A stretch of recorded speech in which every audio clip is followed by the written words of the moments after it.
আলহামদুলিল্লাহি রাব্বিল আলামিন ওয়াসসালাতু ওয়াসসালামু আলা সাইয়্যিদিল মুরসালিন আম্মা বা'দ ফাআউযু বিল্লাহি মিনাশ শাইতানির রাজীম বিসমিল্লাহির রহমানির রহিম আসসালাতু ওয়াসসালামু আলাইকা ইয়া রাসূলাল্লাহ ওয়া আলা আলিকা ওয়া আসহাবিকা ইয়া হাবিবাল্লাহ আসসালাতু ওয়াসসালামু আলাইকা ইয়া নাবিয়াল্লাহ ওয়ালা আলিকা ওয়া আসহাবিকা ইয়া নূরাল্লাহ। মাদানী চ্যানেলের দর্শক শ্রোতা, আপনাদের সকলকে স্বাগতম সকল জাহানের মালিক অনুষ্ঠানে। মাদানী চ্যানেলের এই ধারাবাহিক অনুষ্ঠানে আলোচনা করা হয় আল্লাহ সুবহানাহু ওয়া তাআলা এর বিভিন্ন গুণাবলী সম্পর্কে, আল্লাহ তাআলার পরিচয় সম্পর্কে, আল্লাহ সুবহানাহু ওয়া তাআলা এর নিয়ামত সম্পর্কে। যেহেতু পৃথিবীর মাঝে যা কিছু রয়েছে, পৃথিবী ছাড়া অন্যান্য যতগুলো জগৎ রয়েছে, সব কিছু স্রষ্টা আল্লাহ সুবহানাহু ওয়া তাআলা। আজকে আমাদের আলোচনার বিষয় হলো সত্য মাবুদ একমাত্র আল্লাহ সুবহানাহু ওয়া তাআলা। আল্লাহ সুবহানাহু ওয়া তাআলাই একমাত্র হক মাবুদ। আসুন মাদানী চ্যানেলের দর্শক শ্রোতা, আলোচনা শুরু হওয়ার পূর্বে আমরা নবী করিম সাল্লাল্লাহু আলাইহি ওয়াসাল্লামের প্রতি দুরূদ ও সালাম পেশ করার ফজিলত সম্পর্কিত একটি হাদিস শ্রবণ করি। নবী করিম সাল্লাল্লাহু তাআলা আলাইহি ওয়াসাল্লাম ইরশাদ করেন, যে ব্যক্তি দৈনন্দিন আমার উপরে 50 বার দরুদ শরীফ পাঠ করে, আমি কিয়ামতের দিন তার সাথে মুসাফা করব। সাল্লু আলাল হাবিব সাল্লাল্লাহু তাআলা আলা মুহাম্মদ সাল্লাল্লাহু আলাইহি ওয়া আলিহি ওয়াসাল্লাম। মাদানী চ্যানেলের দর্শক শ্রোতা, কতই বড় সুসংবাদের বিষয় রয়েছে এই হাদিসের মধ্যে। কিয়ামতের ময়দানে রাসূলুল্লাহ সাল্লাল্লাহু আলাইহি ওয়াসাল্লামের সাথে মুসাফা করার সৌভাগ্য অর্জিত হবে। তা আমরা চেষ্টা করব, যখনই আমাদের সৌভাগ্য হবে, আমরা রাসূল করিম সাল্লাল্লাহু আলাইহি ওয়াসাল্লামের প্রতি অধিক হারে দরুদ শরীফ পাঠ করব ইনশাআল্লাহ আযজা ওয়া জাল। বিষয়বস্তু হলো সত্য মাবুদ একমাত্র আল্লাহ তাআলাই। পবিত্র কোরআন কারীমের মধ্যে আল্লাহ সুবহানাহু ওয়া তাআলা ইরশাদ করেন, বিসমিল্লাহির রহমানির রহিম, ওয়ালা তাজআলু মা'আল্লাহি ইলাহান আখার ইন্নী লাকুম মিনহু নাযীরুম মুবিন। অর্থ, এবং তোমরা আল্লাহ তাআলার সাথে অন্য কোনো মাবুদ সাব্যস্ত করো না, নিশ্চয়ই আমি তার পক্ষ থেকে তোমাদের জন্য স্পষ্ট ভীতি প্রদর্শনকারী। হাফিজ ইবনে কাসির এই আয়াতের ব্যাখ্যায় যা বলেছেন তার ভাবার্থ আপনাদের সামনে উপস্থাপন করছি। প্রত্যেক বস্তুর মালিক ও খালিক আল্লাহ সুবহানাহু ওয়া তাআলা। আল্লাহ তাআলা এক ও অদ্বিতীয়, তার কোনো অংশীদার নেই। সুতরাং শুধুমাত্র আল্লাহ তাআলাকে ভয় করা উচিত এবং শুধুমাত্র আল্লাহ তাআলাকেই ইবাদতের উপযুক্ত মনে করা উচিত এবং শুধুমাত্র আল্লাহ তাআলারই ইবাদত করা উচিত এবং নিজের সকল কাজে, নিজের সকল গুরুত্বপূর্ণ বিষয়ে কেবলমাত্র আল্লাহ সুবহানাহু ওয়া তাআলারই উপর ভরসা করা উচিত। এটাই আপনি আমি মাখলুক হিসেবে, এটাই আপনার আমার দায়িত্ব, এটাই আপনার আমার কর্তব্য। মাদানী চ্যানেলের দর্শক শ্রোতা, এখানে শেষে সুস্পষ্টভাবে বলা হয়েছে, ইন্নী লাকুম মিনহু নাযীরুম মুবিন, আমি তোমাদের জন্য আল্লাহ তাআলার পক্ষ থেকে সুস্পষ্ট ভীতি প্রদর্শনকারী। এই আয়াত থেকে প্রমাণিত হলো যে নবী করিম সাল্লাল্লাহু তাআলা আলাইহি ওয়াসাল্লাম আমাদেরকে ভীতি প্রদর্শন করেছেন এবং আমাদেরকে আল্লাহ সুবহানাহু ওয়া তাআলা এর অংশীদার সাব্যস্ত করা থেকে বাধা প্রদান করেছেন। তাই এই আয়াতের মধ্যে স্পষ্ট হয়েছে। এছাড়া যদি আমরা আরেকটি আয়াত লক্ষ্য করি, আল্লাহ সুবহানাহু ওয়া তাআলা সেই আয়াতে কি বলেছেন, আসুন আমরা শ্রবণ করি। বিসমিল্লাহির রহমানির রহিম, মাত্তাখাযাল্লাহু মিন ওয়ালাদিন ওয়া মা কানা মাআহু মিন ইলাহিন ইযাল লাযাহাবা কুল্লু ইলাহিন বিমা খালাক ওয়া লাআলা বা'দুহুম আলা বা'দ সুবহানাল্লাহি আম্মা ইয়াসিফুন। অর্থ, যে আল্লাহ তাআলা নিজের জন্য কোনো সন্তান সাব্যস্ত করেননি এবং আল্লাহ তাআলার সাথে অন্য কোনো মাবুদ নেই। কেননা যদি একাধিক মাবুদ হতো তাহলে সকলেই নিজের মখলুককে নিয়ে আলাদা আলাদা হয়ে যেত এবং প্রত্যেকেই একে অপরের উপরে প্রাধান্যতা চাইত। আল্লাহ সুবহানাহু ওয়া তাআলা ওই সকল ধরনের দোষ ত্রুটি থেকে পবিত্র যা লোকেরা বয়ান করে। আল্লাহ সুবহানাহু ওয়া তাআলা নিজের জন্য কোনো সাব্যস্ত করেননি, এটা দ্বারা সুস্পষ্ট হয়ে গেল আল্লাহ তাআলা এক ও অদ্বিতীয়। এর সাথে সাথে আল্লাহ সুবহানাহু ওয়া তাআলা এই আয়াতে স্পষ্ট করলেন আল্লাহ সুবহানাহু ওয়া তাআলা এর সাথে অন্য কোনো মাবুদ নেই। কেননা যদি মাবুদ হতো তাহলে একটি অসামাজিকতা দেখা দিত, বিভিন্ন ধরনের ফিতনা ফাসাদ তৈরি হতো, প্রত্যেকে নিজের মাখলুককে নিয়ে আলাদা আলাদা হয়ে যেত, প্রত্যেকে নিজের ব্যবস্থাপনা অনুযায়ী, প্রত্যেকে নিজের নিয়মকানুন অনুযায়ী জগৎকে চালানোর চেষ্টা করত। এভাবে জগতের মধ্যে ফাসাদ তৈরি হতো। কিন্তু যদি আমরা বাস্তবতা দেখি, পৃথিবী এক নিয়মে চলছে, পৃথিবীর সব কিছু এক কানুনের মধ্যেই নিয়ন্ত্রিত রয়েছে। তার মানে কি? এটা দ্বারা স্পষ্ট এক আল্লাহ সুবহানাহু ওয়া তাআলাই স্রষ্টা, এক আল্লাহ সুবহানাহু ওয়া তাআলাই হলেন ইবাদতের উপযুক্ত, একমাত্র আল্লাহ তাআলাই আপনাকে আমাকে সৃষ্টি করেছেন, বিভিন্ন নেয়ামত দ্বারা ধন্য করেছেন। তাই শুধুমাত্র আল্লাহ তাআলাই ইবাদতের উপযুক্ত, আর আমাদেরকেও শুধুমাত্র আল্লাহ তাআলারই ইবাদত করার আদেশ দেওয়া হয়েছে। আর আমরা বান্দা হওয়ার পরিচয় দেওয়ার জন্য শুধুমাত্র এক ও অদ্বিতীয় আল্লাহ তাআলারই ইবাদত করব। কেননা আল্লাহ তাআলাই সব কিছুর স্রষ্টা, আল্লাহ তাআলাই ইবাদতের যোগ্য, আল্লাহ তাআলা ছাড়া আর কেউ মাবুদ নয়, আর কেউ ইবাদতের যোগ্য নয়। এভাবে যদি আমরা লক্ষ্য করি যে আয়াতের শেষ অংশে আল্লাহ সুবহানাহু ওয়া তাআলা ইরশাদ করেছেন সুবহানাল্লাহি আম্মা ইয়াসিফুন।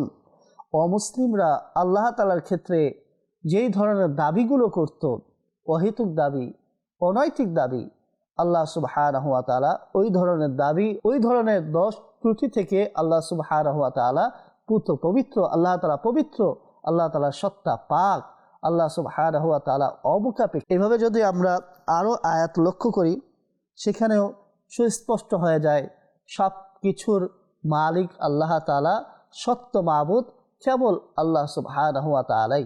আল্লাহ সুবহানাহু ওয়া তাআলা পবিত্র কোরআনে কারীমের মধ্যে ইরশাদ করেছেন বিসমিল্লাহির রহমানির রহিম কুল আরাআইতুম ইন জাআলাল্লাহু আলাইকুমুল লাইলা সারমাদান ইলা ইয়াউমিল কিয়ামাতি মান ইলাহুন গায়রুল্লাহি ইয়াতিকুম বিদিয়াইন আফালা তাসমাউন। এই আয়াতের ভাবার্থ, আপনি বলুন তোমাদের কি ধারণা, যদি আল্লাহ তাআলা তোমাদের জন্য কিয়ামত অবধি রাত বানিয়ে দেন, তাহলে আল্লাহ তাআলা ব্যতীত এমন কোন ইলাহ রয়েছে যে আলো নিয়ে আসবে? আফালা তাসমাউন, তোমরা কি শ্রবণ করো না? তাহলে বোঝা গেল যদি কিয়ামত অবধি দিন আর দিন থাকে, তাহলে মানুষ আরাম করবে কিভাবে? রাতে নিশ্চিন্তায় মানুষ যেভাবে শয়ন করে, স্বস্তির সাথে আরাম করে, এই আরাম কি দিনে সম্ভব? কখনোই নয়। আর রাতে যতই আলোর ব্যবস্থা করা হোক, তা কি দিনের মতো আলো দিতে পারে? তার মধ্যে কি সুন্দরভাবে সুষ্ঠুভাবে সকল কাজকর্ম সম্পাদন করা সম্ভব? কিভাবে সম্ভব? তাহলে এখানে বোঝা গেল যে আল্লাহ তাআলা যদি পৃথিবীর মধ্যে আধার রাখেন, আল্লাহ তাআলা ব্যতীত কেউ আলো দিতে পারবে না। আল্লাহ তাআলা যদি পৃথিবীর মধ্যে আলো দিয়ে দেন বা আলো সৃষ্টি করে রাখেন কিয়ামত অবধি, তাহলে কারো সেই ক্ষমতা নেই যে সে আলোর মধ্যে আধার নিয়ে আসবে। আল্লাহ সুবহানাহু ওয়া তাআলাই সত্য মাবুদ, কেবল আল্লাহ সুবহানাহু ওয়া তাআলাই খালিক ও মালিক। আল্লাহ সুবহানাহু ওয়া তাআলা এর কোনো অংশীদার নেই। আল্লাহ তাআলা স্ত্রী থেকে পবিত্র, আল্লাহ তাআলা সন্তান সাব্যস্ত করা থেকে পবিত্র, আল্লাহ তাআলা সত্তা সকল ধরনের দোষ ত্রুটি থেকে পবিত্র। আমরা আল্লাহ সুবহানাহু ওয়া তাআলাকে না দেখেই ঈমান এনেছি, কেননা আমাদেরকে আদেশ করা হয়েছে অদৃশ্যের উপরে ঈমান আনতে। তো আমরা অদৃশ্যের উপরে ঈমান এনেছি। আমরা যদি দেখি, আমরা যদি লক্ষ্য করি, এই রাত এই দিন প্রত্যেহ এক নিয়ম অনুসারে চলছে, পরিবর্তনের সাথে সাথে। আল্লাহ সুবহানাহু ওয়া তাআলা এর চাওয়ায়, আল্লাহ সুবহানাহু ওয়া তাআলা এর ইচ্ছায় দিন বড় হচ্ছে, ছোট হচ্ছে। এই সব কিছুর নিয়ন্ত্রণ একমাত্র আল্লাহ তাআলারই কাছে। আল্লাহ তাআলার নিয়মেই সব কিছু চলছে, তাই তো এত সুন্দরভাবে সব কিছু চলমান রয়েছে। মানুষের যখন যা প্রয়োজন সেই অনুযায়ী আল্লাহ সুবহানাহু ওয়া তাআলা মানুষকে নিয়ামত দান করেছেন। মানুষের আরামের প্রয়োজন, এই জন্য আল্লাহ তাআলা রাত সৃষ্টি করেছেন। মানুষের রিজিক অন্বেষণের জন্য, কাজকর্ম করার জন্য আলোর প্রয়োজন, আল্লাহ তাআলা দিন সৃষ্টি করেছেন। এভাবে আল্লাহ সুবহানাহু ওয়া তাআলা নিজেই নিজের এক ও অদ্বিতীয় হওয়ার বিষয়টি সুস্পষ্টভাবে বয়ান করেছেন। বিসমিল্লাহির রহমানির রহিম। ইন্নানি আনাল্লাহ লা ইলাহা ইল্লা আনা ফা'বুদনি ওয়া আকিমিস সালাতা লিযিকরি। এই আয়াতে আল্লাহ তাআলা বলেন, নিশ্চয়ই আমি আল্লাহ, আমি ব্যতীত কোনো মাবুদ নেই, তাই তুমি আমার জন্যই ইবাদত করো এবং আমাকে স্মরণ করার জন্য নামাজ আদায় করো। এখানে যদি আমরা লক্ষ্য করি, সর্বপ্রথম শরীয়তের আহকামের মধ্যে আল্লাহ সুবহানাহু ওয়া তাআলা ইবাদতের কথা উল্লেখ করেছেন। কেননা সবথেকে গুরুত্বপূর্ণ বিষয় হলো ইবাদত। কেননা বান্দা আল্লাহ তাআলার জন্য ইবাদত করে, আর আল্লাহ তাআলার প্রকৃত মাবুদ এই বিশ্বাস রেখে মুমিন বান্দা, মুসলমান বান্দা আল্লাহ তাআলার ইবাদতে মগ্ন হয়ে যায়। আচ্ছা, এরপর যদি আমরা লক্ষ্য করি যে আল্লাহ সুবহানাহু ওয়া তাআলা ইবাদতের কথা উল্লেখ করেছেন, ইবাদতের মধ্যে নামাজও অন্তর্ভুক্ত, কিন্তু আল্লাহ সুবহানাহু ওয়া তাআলা পরবর্তীতে নামাজের কথা স্পষ্টভাবে উল্লেখ করলেন। কেন? যাতে আরও স্পষ্ট হয়ে যায় যে ইবাদতের মধ্যে নামাজ সর্বোত্তম ইবাদত, এই বিষয়টি বোঝানোর জন্য, বা নামাজের একটি বিশেষত্ব বেশি রয়েছে তা বোঝানোর জন্য আল্লাহ সুবহানাহু ওয়া তাআলা তা আলাদাভাবে এনেছেন। এছাড়া যদি আরেকটি ভাবার্থ আমরা এইভাবে নিতে পারি, যা তাফসীর গ্রন্থের মধ্যে এসেছে এবং সহিহ বুখারীর মধ্যেও তার ভাবার্থ রয়েছে, যে যখনই আল্লাহ তাআলা স্মরণ আসবে বান্দা যেন নামাজের মধ্যে মশগুল হয়ে যায়, আর বান্দা নিজের গাফলাত, অমনোযোগিতা থেকে বের হওয়া মাত্রই তারা যেন আল্লাহ তাআলার ইবাদতে মশগুল হয়ে যায়।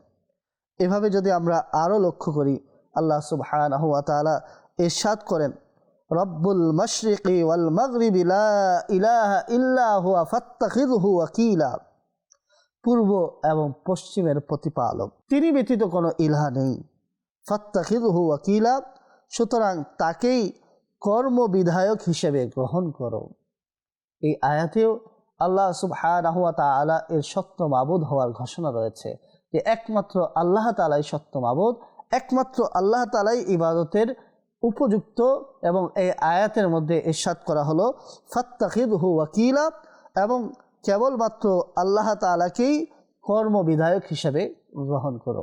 মাদানী চ্যানেলের দর্শক শ্রোতা, এই আয়াতগুলো দ্বারা সুস্পষ্টভাবে প্রমাণিত হলো কেবলমাত্র হক মাবুদ আল্লাহ সুবহানাহু ওয়া তাআলাই, আল্লাহ তাআলার কোনো অংশীদার নেই। বাতিল মাবুদ আল্লাহ তাআলার সমকক্ষ নয়, আল্লাহ তাআলা অংশীদার নয়, তারা সকলেই একটি মাখলুক, তারা সৃষ্টি। আল্লাহ তাআলা ব্যতীত কেউ স্রষ্টা নয়, আল্লাহ তাআলা ব্যতীত বাকি সবাই মাখলুক। এই আকীদা, এই বিশ্বাস রাখলেই মুসলমান হওয়া সম্ভব। এই আকীদা, এই বিশ্বাস না থাকলে কেউ কখনো মুসলমান হতে পারে না। এইভাবে যদি আমরা আরও আয়াতে লক্ষ্য করি, আল্লাহ সুবহানাহু ওয়া তাআলা পবিত্র কোরআনে এই বিষয়টিকে আরও সুস্পষ্ট করেছেন। বিসমিল্লাহির রহমানির রহিম। লাকাদ আরসালনা নূহান ইলা কওমিহি ফাকালা ইয়া কওমি ইবুদুল্লাহা মা লাকুম মিন ইলাহিন গায়রুহু ইন্নী আখাফু আলাইকুম আযাবা ইয়াউমিন আযীম। নিশ্চয়ই আমি নূহ আলাইহিস সালামকে তার গোত্রের দিকে নবী বানিয়ে প্রেরণ করেছি। তখন তিনি বললেন, হে আমার গোত্র, তোমরা আল্লাহ তাআলার ইবাদত করো, তিনি ব্যতীত তোমাদের কোনো মাবুদ নেই। আমি তোমাদের ব্যাপারে একটি বড় দিনের আযাব সম্পর্কে ভয় পাই। এখানে আল্লাহ সুবহানাহু ওয়া তাআলা ইরশাদ করলেন যে আল্লাহ তাআলা নূহ আলাইহিস সালামকে এক গোত্রের দিকে নবী বানিয়ে প্রেরণ করলেন। নূহ আলাইহিস সালাম সেখানে পৌঁছার পরে তাদেরকে প্রথম দাওয়াত দিলেন, আল্লাহ তাআলার ইবাদত করো, কেননা তোমাদের আল্লাহ তাআলা ব্যতীত আর কোনো মাবুদ নেই, অন্য কোনো মাবুদ নেই। এবং তিনি বলছেন, নূহ আলাইহিস সালাম বললেন যে আমি তোমাদের ক্ষেত্রে, তোমাদের ব্যাপারে বড়দিনের আযাব সম্পর্কে ভয় পাই। অর্থাৎ তোমরা যদি আল্লাহ তাআলার ইবাদত না করো, এক আল্লাহকে বিশ্বাস না করো, আল্লাহ তাআলার সাথে যদি অন্য কোনো অংশীদার সাব্যস্ত করো, তবে তোমরা শাস্তি পাবে, ভয়ানক শাস্তি পাবে, যার কোনো রক্ষা নেই। এটি আয়াতের ভাবার্থ স্পষ্ট হয়। সৈয়দুনা নূহ আলাইহিস ইসলামের যুগের কিছু বছর পূর্বেই সকলেই প্রায় ইসলামের উপরে অটল ছিল।